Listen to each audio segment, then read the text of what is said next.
Did you know that St. Luke's University Health Network, based in the Lehigh Valley, Pennsylvania, has been recognized by the U.S. government as the highest performing health system in the United States for quality? You heard right. St. Luke's #1 recognition affirms our status as the top leader among the most respected healthcare providers in the nation, including Houston Methodist and the Mayo Clinic. To state it simply, if you want to receive the best care when you go to a hospital, come to St. Luke's. Taxi! Okay, man, we're looking around. This is the 77 WABC minicast. Welcome back. Off that news break, let me just say, the mayor doesn't condemn anti-Semitism. The mayor is complicit in anti-Semitism. If you don't condemn it, you are complicit in it. Our next guest is a special guest, Mark Halperin. He's a journalist, political commentator, author, founder of the interactive media platform Two Way, which you can find on YouTube. He's also on Sirius Radio. I hate to admit this to him, but I watch Two Way. I take a lot of Halperin stuff and I steal it.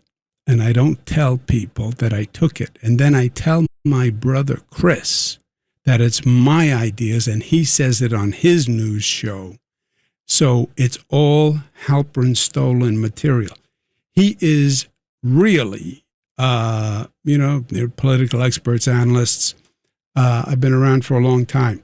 Halperin, in my opinion, is the best. He really is. His sense of analysis and history makes him special. But I'm going to call him out on some topics, because on his Two Way, you should listen to Two Way. There's a lot of back and forth. What do you think? I don't know. What do you think? What do you think? What do you think? But I want to make him give us his opinion, hard and fast. I'm going to write them down, and then I'm going to call into his Two Way show, where you can call in, and I'm going to then hold him to his prediction. We have him on Zoom. He's looking very tanned and comfortable, because he's doing very well on Two Way. So, and you see it on his face. He's just relaxed and a big, successful entrepreneur in journalism. Mark Halperin, how are you, sir? Well, I'm very happy to be here. Now I know why Chris sends me a fruitcake every week. It's the VIG for being his editorial producer. It is the VIG. It is the VIG. A lot going on, Mark. Redistricting. States have gone through redistricting battles in courts, legislatures. Supreme Court has gotten involved. Virginia case was reversed. So the numbers are all over the place. Net, Mark. Who wins in November in the midterms in the Congress? Well, I think Republicans have put themselves in a position to, if everything goes right, including getting the war over, to hold the majority. Unlikely, but they put themselves in a position because through the mid-decade redistricting, they probably picked up anywhere in the end from 8 to 11 seats, I think. That ain't nothing when you're dealing with a relatively small number of competitive seats, not just because of the redistricting that just occurred, but the redistricting that's occurred over the last several cycles. Okay, here's my theory, and you can shoot it down. Yes, you have micropolitics, and you have gas, and you have Iran, etc. There's also a watch the clouds. Look up, watch the clouds, if you want to get a sense of where things are going. TDS stands for Trump Drama Syndrome. This president creates a lot of drama every day. I have to wake up, look at the newspaper. Are we at war? We are not at war. Venezuela. Who's he fighting with? Who's getting indicted? Too much drama. Too much drama. I need to lead my life. Too much drama. And that complements, we like balance in our system.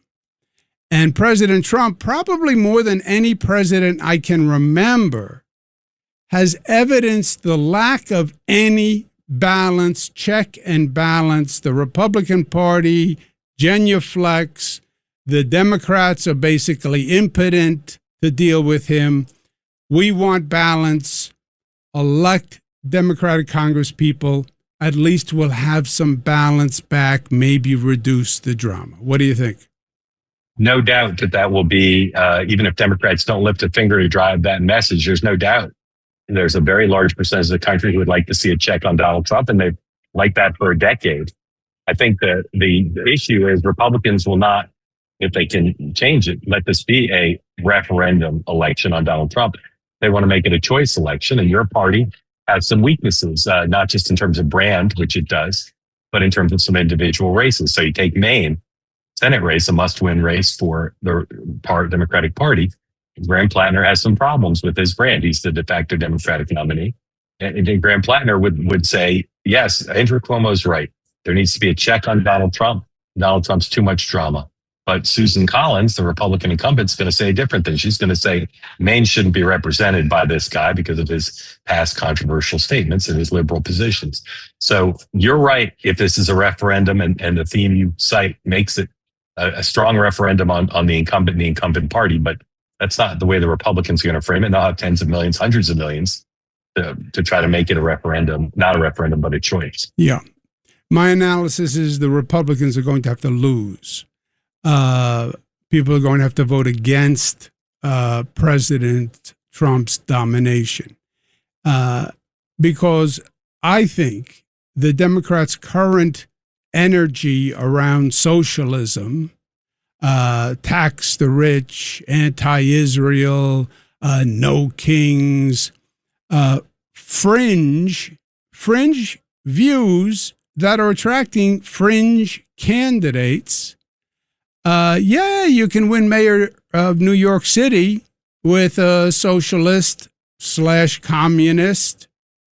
I don't think it sells nationwide, and I think it hurts the Democrats. What do you think? I do, absolutely. And our friends on the left, my friends and yours, will get tested in places potentially like Michigan and some of these other places where they've nominated or poised to nominate people who are as liberal or about as liberal as Mondami. So we'll see, because you're right. Mayor Mondami, if he took the show on the road, I don't know that he could be elected in Michigan. I don't know he could be elected in Maine. And the Democratic Party has left itself in 2026, and I think increasingly potentially problematic in 2028, to having the party dominated by the far left on issues like government spending, taxes, trans rights, and Israel, in a way that is great for winning primaries and great in winning in cities with a 8-1 Democratic advantage, or jurisdictions 8-1 Democratic advantage, but maybe not in other places. Yeah, I think they're going down the wrong road. I think they're all excited. Bernie Sanders, no king rallies, hundreds of thousands of young people all excited. I think they're talking to themselves. Look, Mayor Mamdani in New York City, basically 50% of the vote. If I had him one-on-one, there was a third person in the race, I would have beaten him. Mark, you have to do me a favor. Stay with me for 1 minute. I need one more question I have to ask you. Give me 1 minute break. We'll be right back. We're with Mark Halperin, the political oracle. We're talking about the state of politics, what's going to happen in the midterms. The only problem is the midterms are in November. Here we are in May. From May to November, a long time. One thing that could happen that I think could really disrupt the whole trajectory. Mark, I don't know that Trump wins in Iran. Back and forth, stalemate. They have the Strait of Hormuz, different discussion how we got into the situation, where they have the economic jugular vein of the global energy economy right next to their country, and we didn't think they were going to pinch the jugular vein. But I don't think they're going to give Trump the win he needs. I don't think they're going to allow an independent agency to come in to monitor the dismantling of their enriched uranium, et cetera. I think the president is going to come up with some half step. Well, we did a lot of damage. We didn't get the regime change, but we destroyed their military and the infrastructure, and then punt. We're going to have a commission, and it's going to come up with a plan to eliminate nuclear weapons. But I think it's going to have to be a punt, because I don't see Iran giving him what he needs, and he's got that clicking clock and he's watching those numbers on those gas pumps. And if he does not come away with a win, right, because their signature on a piece of paper is garbage, their representation is garbage. If he doesn't have a win that he can sell, and he's a great salesman, I think it's a different situation. I think it's more grim than that for him and for the country, because I don't think he can do your scenario because it doesn't open the straits. I do believe if the strait were open, he could make a PR move on nuclear and say, well, we destroyed a lot of stuff. If we need to come back, we will, but they can't build a nuclear weapon anytime soon. But that doesn't open the strait. So increasingly, I hear from people whose judgment I trust, some big supporters of the war, some lukewarm, who say the only solution is to double down on trying to find a group of Iranians who can be trusted enough to make a deal with, open the strait, deal with nuclear, and trust them with giving them money back on not reparations, but on unfreezing assets and removing the sanctions. So I don't know that he can just walk away right now, because the mystery to me, as much as why didn't the U.S. have a plan for keeping Iran from controlling the strait? Why didn't Iran control the strait 5 years ago? It seems they can do it pretty easily, and it's greatly in their advantage. So right now, I don't think he can walk away. I think he's going to have to find a way to pressure Iran to open the strait and make some deal on nuclear, but that may well require more kinetic action, more attempts to force them to the table. But I think the bar for that is very high. It seems like Iran can deal with a lot of pain because they've already dealt with a lot. That's my fear. You go back to hostility, that's going to drive the markets crazy, right? Because he's already forecasted it's over, it's done. It's just signing the paperwork. You go back to hostilities, the markets are going to go crazy. You need some mechanism to make sure the enriched uranium is gone. You can't just take their word for it. I don't believe they'll ever let a real professional team into Iran. And if I had come on your show and you were not being the polite person you normally are on your show, saying, well, I think there's merit in that, there's merit in that.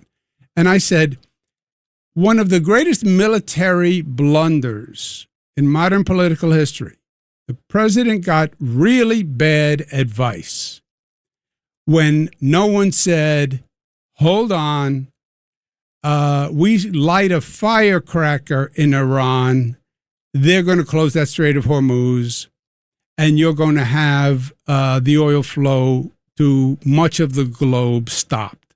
For the Strait of Hormuz, they can throw a rock and hit a ship.